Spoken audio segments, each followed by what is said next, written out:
and welcome to the program. It's the first episode for the week. I'm Layo Olainde.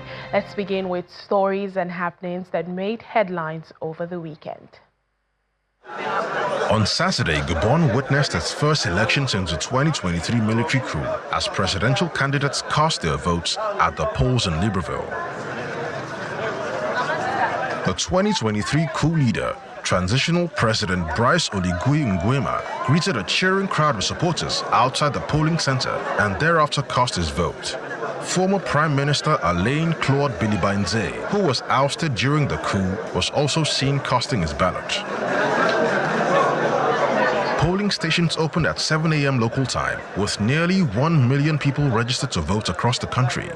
The Gabonese Constitutional Court approved 8 candidates for the election, including Nguema, who resigned from his military position to run for public office.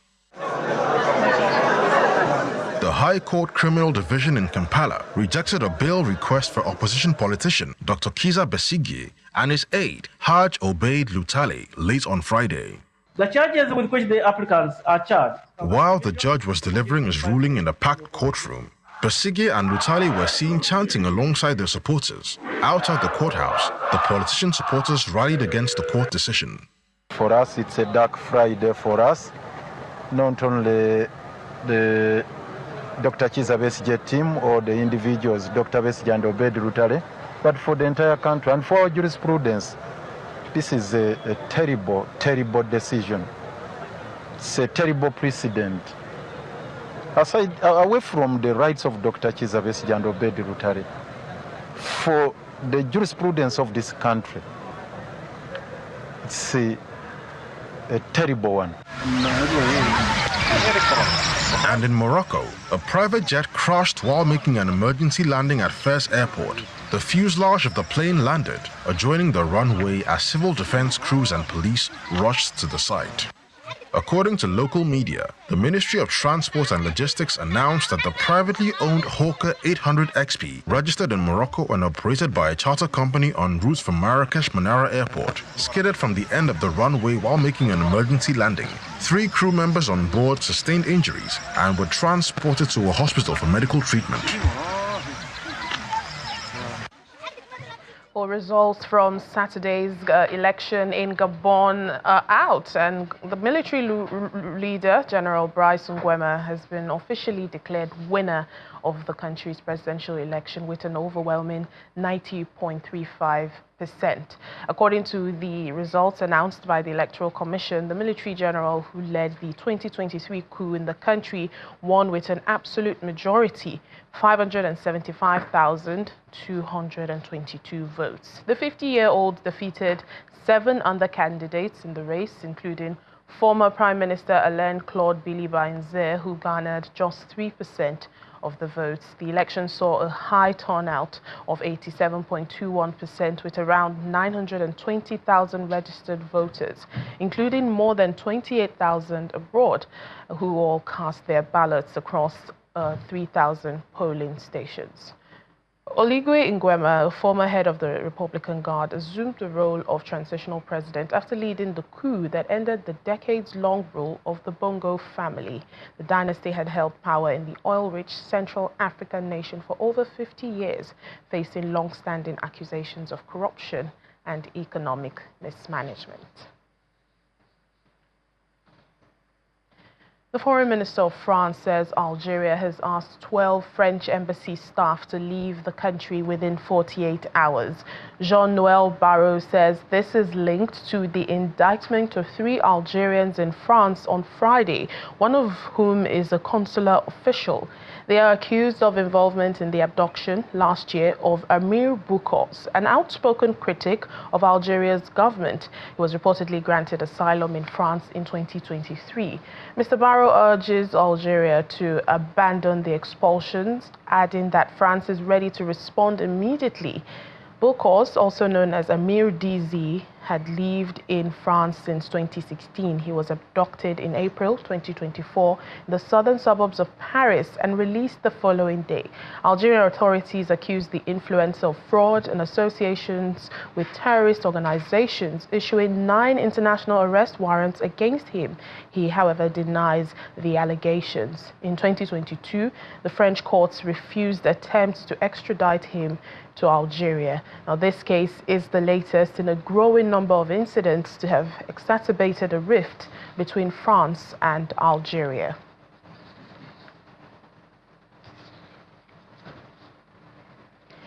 Meanwhile, dozens of protesters have gathered outside the Algerian embassy in Bamako, Mali, condemning Algerian authorities and claiming the country stands behind terrorists. The rally comes after a Malian reconnaissance drone was shot down by Algerian military in the border region of the two countries.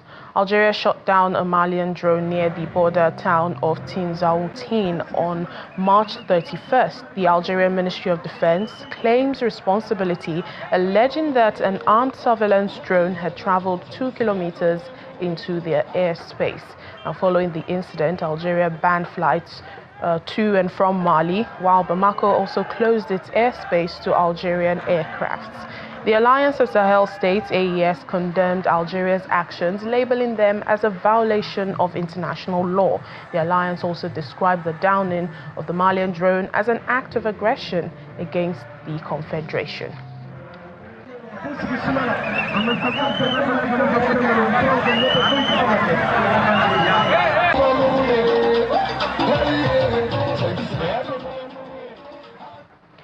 As the conflict in Sudan enters its 3rd year on Tuesday, the UN Human Rights Office says warring parties are overseeing a wholesale assault on human rights amid global inaction in the country.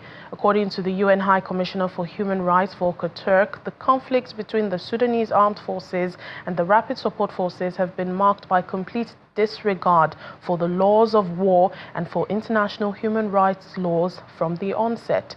Volker Turk's spokesperson, Ravina Shamdasani, says the lives and hopes of so many Sudanese have been uprooted and caught in the mire of death, deprivation and suffering as a result of the civil war.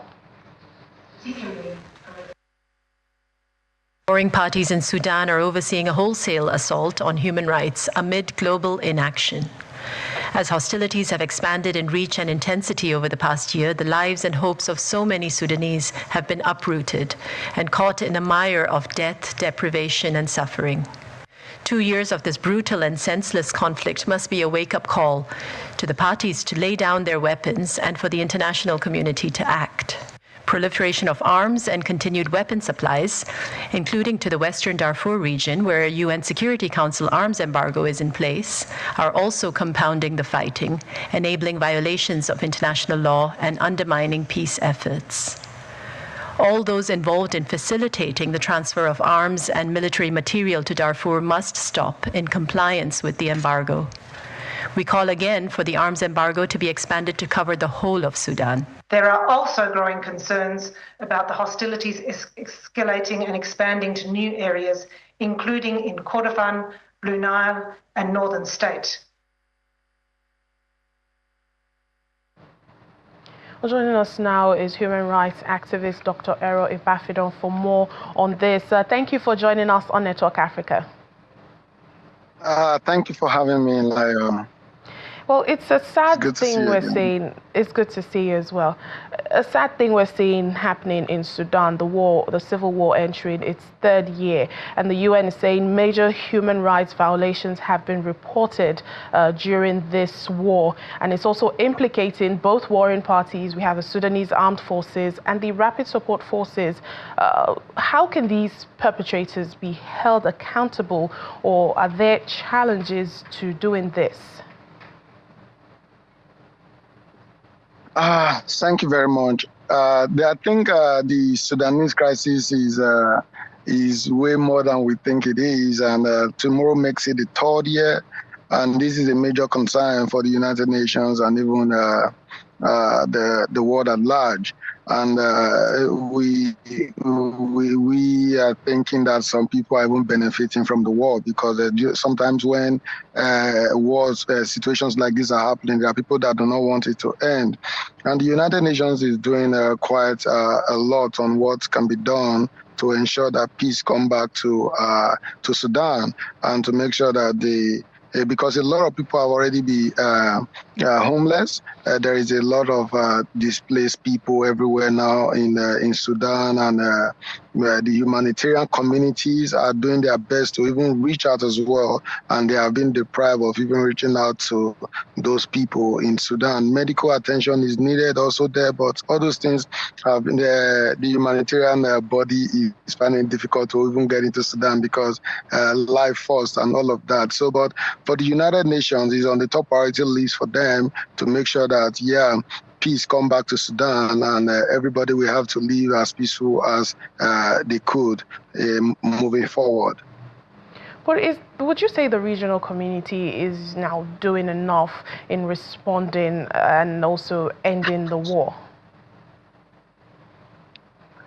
I'll say the regional community, like the African Union and the IGAD, they are doing their best, but I would say more needs to be done. We need to get the international community, criminal community involved to also persecute these perpetrators of evil and these evil acts, so that they will not see it as business as usual. That is why it did like this, like you recognizing this situation is very important. If other media organizations also can also recognize this and also call on the world at large to actually act fast and make sure that, okay, peace come back to Sudan, it will go a long way, because the international community are doing their best. But I'll tell you the truth that this crisis is escalating to even other neighboring countries like Chad, Egypt, even South Sudan and SCO, because a lot of them are now getting pressure from displaced people moving into their countries. They are even suffering from humanitarian crisis as well, but now they are having more people troop into their countries. So I think we need more voices to go out there and tell the world that this needs to be done, and the international community really need to get fully involved in Sudan, so that peace can come back to Sudan and people can start living their best life again in Sudan. So I think I would say the African community are doing their best, but their best is really not good enough. There is need for them to act more and act swiftly. All right. You've already mentioned and touched on my next question. The conflict, no doubt, is affecting the civilian population, and we've seen displacements. There's no access to food and medical care. Neighboring countries are also feeling the brunt, and these countries also have their own domestic issues. Take, for example, South Sudan. Even according to the UN, it said Sudan's war is a grave humanitarian crisis. It's the world's greatest humanitarian crisis. How can this now be resolved in terms of the humanitarian aspect? Thank you very much for that. I think now we need to have more collaborations, not just with even government now, but with international humanitarian organizations as well, coming together, also providing relief items to those neighboring countries that have already have more displaced people in their communities. Those countries needs to be reached out to as well, like the Chad, the Egypt, the South Sudan you mentioned. They needs to be reached out to as well with more humanitarian aid. And yes, more humanitarian collaboration is also needed in situations like this. Meetings with humanitarian stakeholders, even in Sudan and neighboring countries, to see how those people that are being affected can get support in one way or the other. We are using this opportunity to also call on international organizations as well that are willing to collaborate in this regards, to also come in and collaborate and see how we can all join hands together to make sure that peace come back to Sudan. Activist, thank you for your time on Network Africa. Thank you, Lai, for having me. Thank you. Rising tension in South Sudan is driving hundreds of people and communities from their homes in some of the most toughest and vulnerable food insecure areas of the country. The World Food Programme is warning that at this juncture, South Sudan is in no position to withstand another war, as over half the population are already facing crisis, emergency and catastrophic levels of hunger. According to the WFP, vulnerable families in the northeast of South Sudan are at a critical tipping point as conflict escalates and hunger near the record levels. Nearly 7.7 million people, that's over half the population, are already facing crisis, emergency or catastrophic levels of hunger here in South Sudan. This is among the worst levels of food insecurity that we have ever seen in the country, and particularly since independence.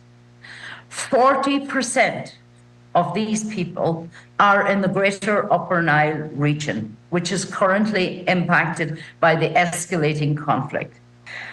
Again, in South Sudan, we are witnessing the devastating impact that conflict has in driving hunger. Communities have fled with just the clothes on their backs, and meager livelihoods and seasonal coping strategies are abandoned. Fighting in the Great Upper Nile has already forced approximately 100,000 people to flee their homes. These areas are some of the most remote areas of the country. Physical access can be challenging at the best of times, but with active conflict, WFP cannot go up, we cannot go down the river, and these are areas where there are no roads, no cars, no trucks. And when we're bringing in food, we need to bring it in by river, or we needed to bring it in by air. In the meantime, the government of South Sudan has denied expelling the United States ambassador or ordering the closure of the U.S. embassy in Juba. A statement from Foreign Ministry spokesperson Apku Ayuel Mayen says the claims are unfounded, terming them misinformation circulating on social media. Reports had indicated that South Sudan had closed its embassy in Washington, D.C. and ordered the closure of U.S. embassy in Juba following a diplomatic dispute over the mistaken deportation of a Congolese national to the country. However, Ms. Mayen says these allegations did not originate from any official source within the government and are entirely without merit.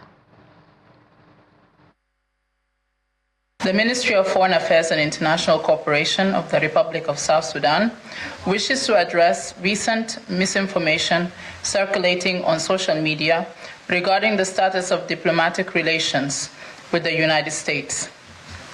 Contrary to these unfounded claims, the government of the Republic of South Sudan has neither expelled the United States ambassador nor closed its embassy in Washington, D.C.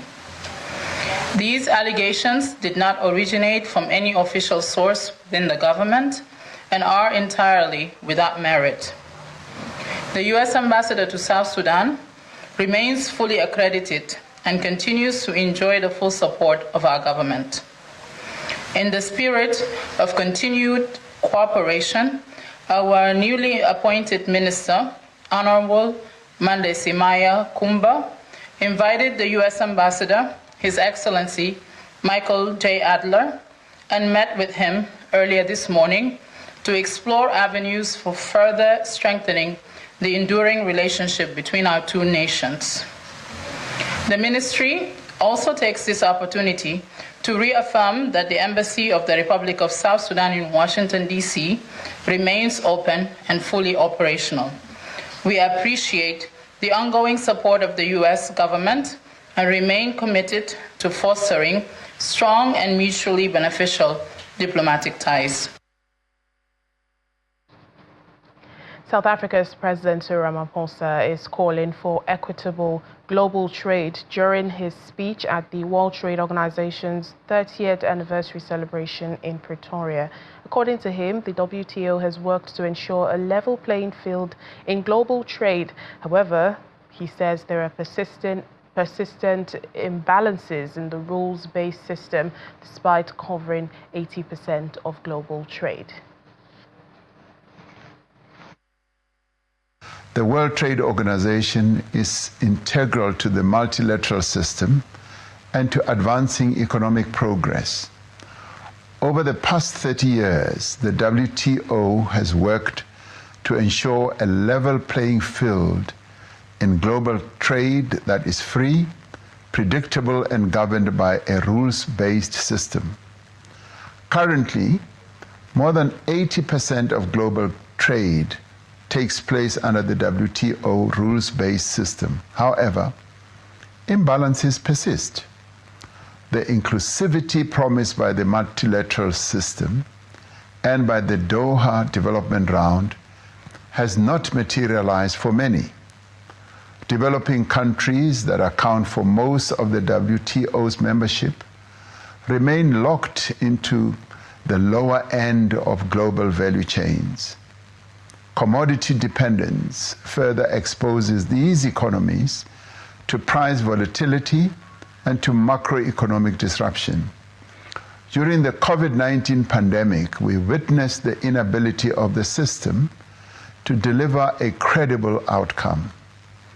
Across the globe, the constraints and potential overreach of the rules are limiting access to key policy tools that are required to promote sustainable development.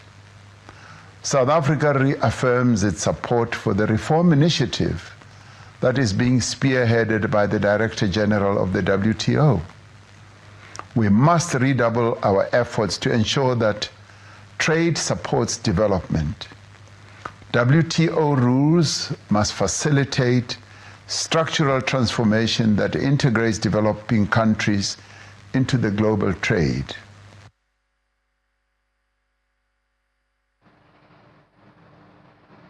The South African court has started a fresh inquest into the death of one of the most renowned campaigners against the racist system of apartheid, which had initially been described as accidental.